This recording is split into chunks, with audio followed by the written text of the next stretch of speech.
Tony D and Little Jones somewhere in the background, and this is your Screenwriter's Rant on Pretty Boy, a slasher movie that takes place in the Hollywood Hills. So that makes it cheap. Smash like and subscribe. Thank you for smash liking and subscribing.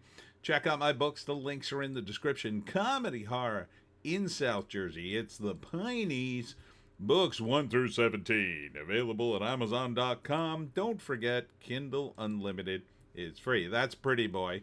He's got a weird, creepy mask that makes him look pretty. And the premise of the movie is there's a group of people holding a Valentine's Day for singles, which will turn into a big pairing off, I assume, and people having sex with each other. But then, of course, it turns all murderous when Pretty Boy shows up and starts killing everybody. And that's it. I mean, I don't know what else there is in this movie. May 27th, rated R for adult situations. I'm sure there are some adult situations. If there's not nudity in this, come on. Come on. Here he is cutting the heads off of baby dolls. I mean, it's mildly creepy, I guess. Hot chicks are in it, kind of. They're not that hot. They're okay. They're pretty cute. I don't know, this is some statue. He's just being creepy. You know, it just... And this dude is the party master with the pink hair and a porn star mustache. I don't know. It feels like something that was written in an afternoon after the previous night's festivities. Oh, I should write a movie where, last night's party we were stalked by a murderous killer. Oh yeah, that would be cool. And then he wrote it, and now it's a movie. Yeah, my dad works for Paramount. Oh, my dad works for Warner Brothers. Oh, I got $2 million in my pocket because my dad's a hedge fund manager. Oh, we can make this movie. Is it bad? I mean, it's a slasher movie. What else are you gonna do here? First act. There's this party. Second act. See if I can get a shot of Pretty Boy. For some reason, there he is. Second act, Pretty Boy shows up and probably murders the first person, and people just think, oh, Cheryl just must have went home. And then eventually he murders someone, and they're like, wait a minute, there's blood all over the place. And then, rather than call the cops and get this situated in an hour or two, they just, lock themselves in the house in the Hollywood Hills, where they probably have no ability to communicate with anybody. Either that or he sneaks around and kills them all and they don't know the others are dead. I mean, he could do that. That would be a little different. And the third act, probably some plucky hot female turns the tables on Pretty Boy and takes off his mask, and he's not pretty underneath that mask, I'll tell you that. And then she, I don't know, pushes him off a cliff or something. Would I watch this? No, I don't think so. It just looks too boring, quite frankly. Oh, there's a big write-up here. Maybe there'll be more. Get ready for thrills, chills, and laughs. In a wild tribute to 80s slasher classics such as Friday the 13th. Oh boy. Yeah, I haven't seen that before. Suffering from blindness after a botched laser surgery, Hollywood actress Faye is abducted from her hillside estate by a masked lunatic named Pretty Boy. He drags her to a nearby home where several decadent swingers are throwing a retro Valentine's Day party. As the partiers meet up one by one with Pretty Boy and his machete, Faye awakens and struggles to plot her escape. Oh, so she's blind. The blonde girl here, the hot blonde girl, is blind. Interesting.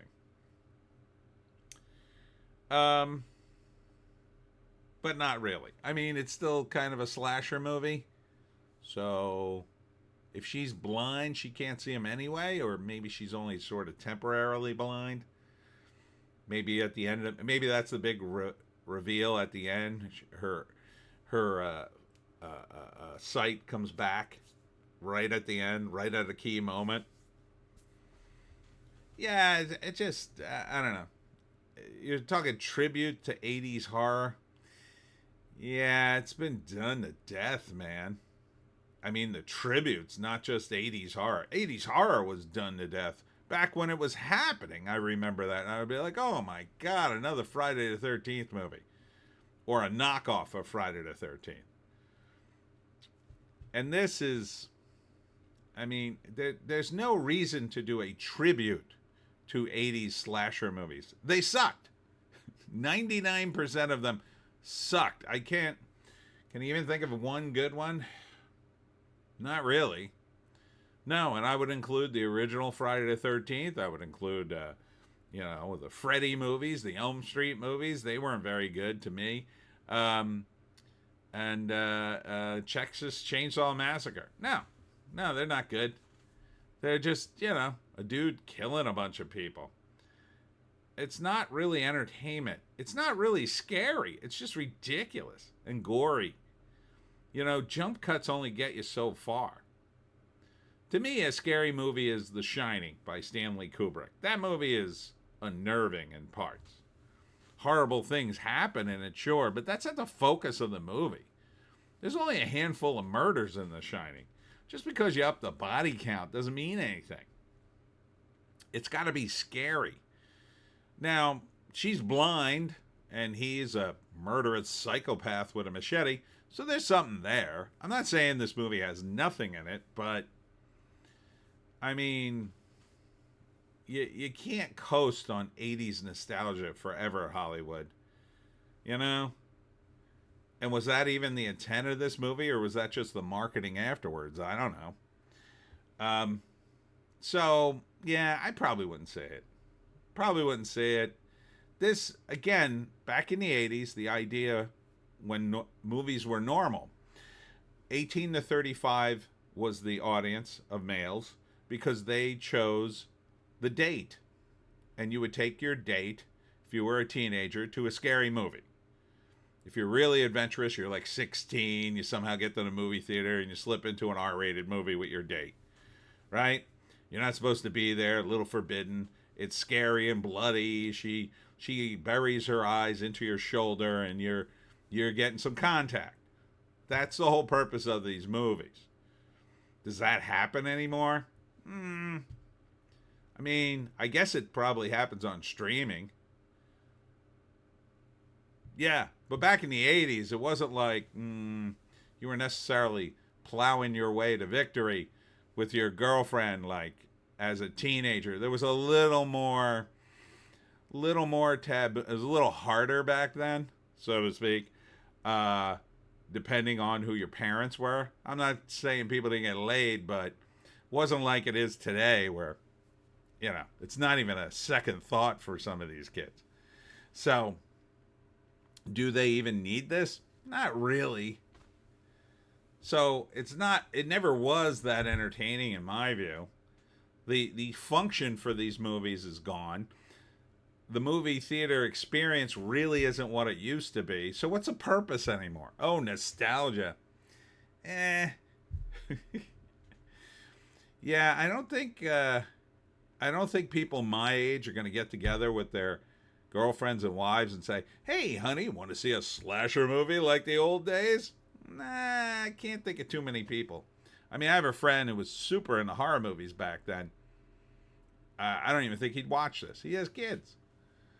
So, I don't know why they keep making them, other than they're cheap.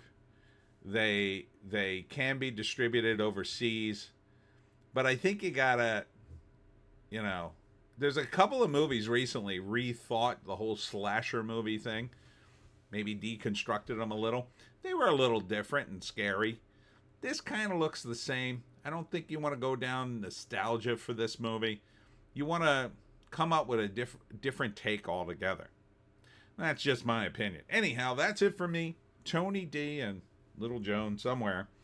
Thanks for tuning in. Tomorrow, I will be at the Jersey Shore Collector Con, and that's at the Showboat Casino in Atlantic City. And don't forget, afterwards at 8 p.m., I'll be doing the live stream on Saturday.